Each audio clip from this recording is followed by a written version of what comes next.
नमस्कार, मैं हूं उपेंद्र यादव। आप देख रहे हैं यूनाइटेड मीडिया न्यूज चैनल।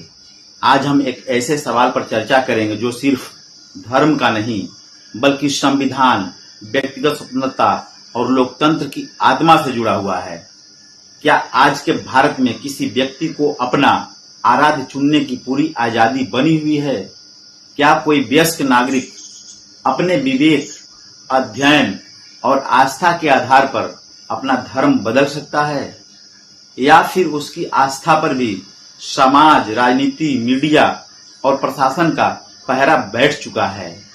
इन्हीं सवालों के बीच एक बार फिर धार्मिक स्वतंत्रता और धर्मांतरण का मुद्दा राष्ट्रीय बहस का विषय बन गया है।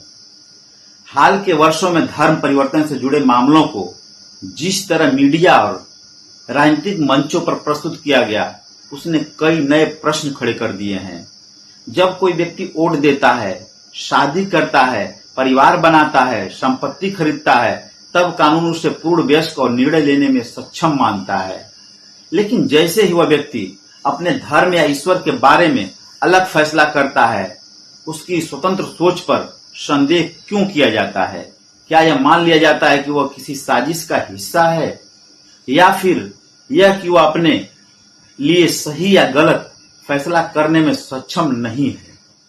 भारतीय संविधान के अनुच्छेद 25 के अनुसार प्रत्येक नागरिक को अपनी अंतरात्मा की स्वतंत्रता तथा किसी भी धर्म को मानने, उसका पालन करने, उसका प्रचार करने और अधिकार प्राप्त करने का यह अधिकार केवल बहुसंख्यक समुदाय के लिए नहीं बल्कि देश के प्रत्येक नागरिक के लिए समान रूप से लागू होता है।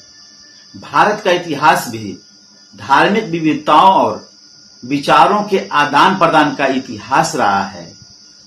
यही वह भूमि है जहां वेदांत, बौद्ध, जैन, सूफी, भक्ति और सिख परंपराएं विकसित हुई।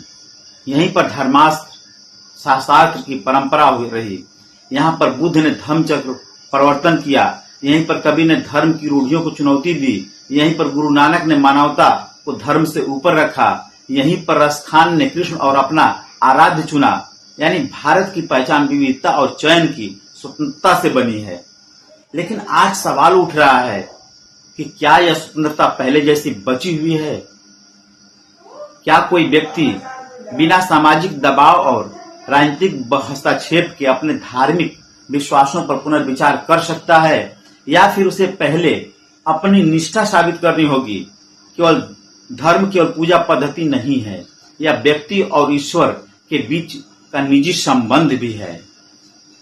यह संबंध प्रेम, विश्वास और आत्मिक अनुभव पर आधारित होता है।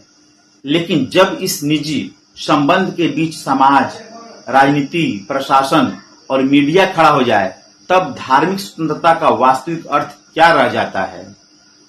धर्मांतरण को लेकर देश में दो स्पष्ट विचारधाराएं दिखाई देती हैं।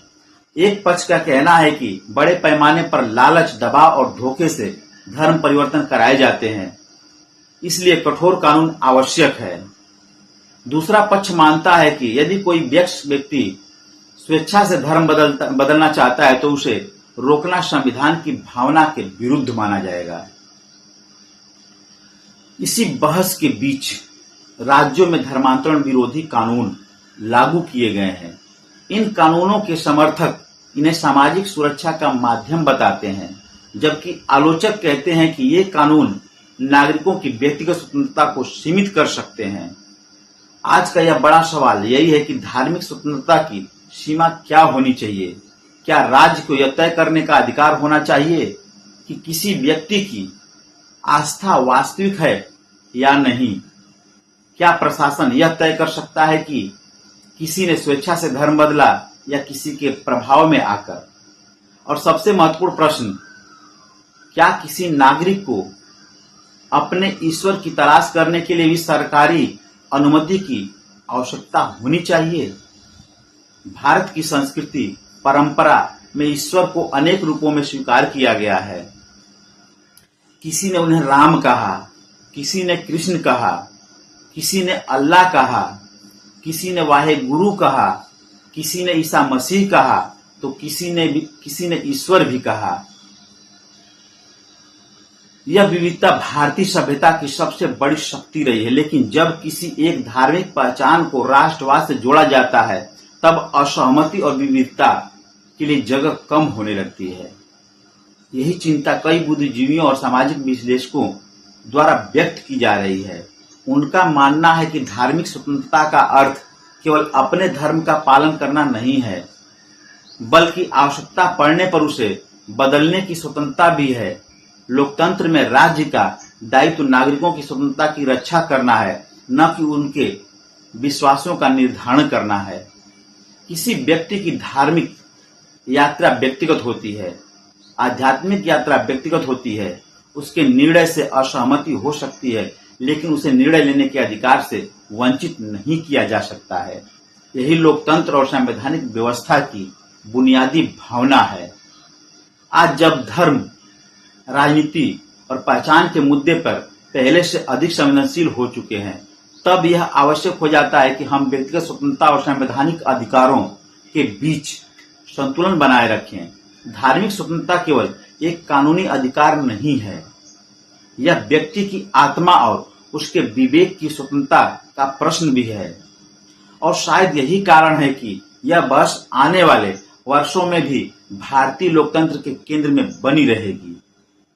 फिलहाल सबसे बड़ा सवाल क्या है?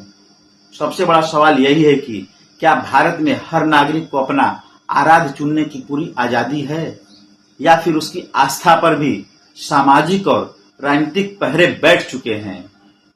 नमस्कार, मैं हूं उपेंद्र यादव।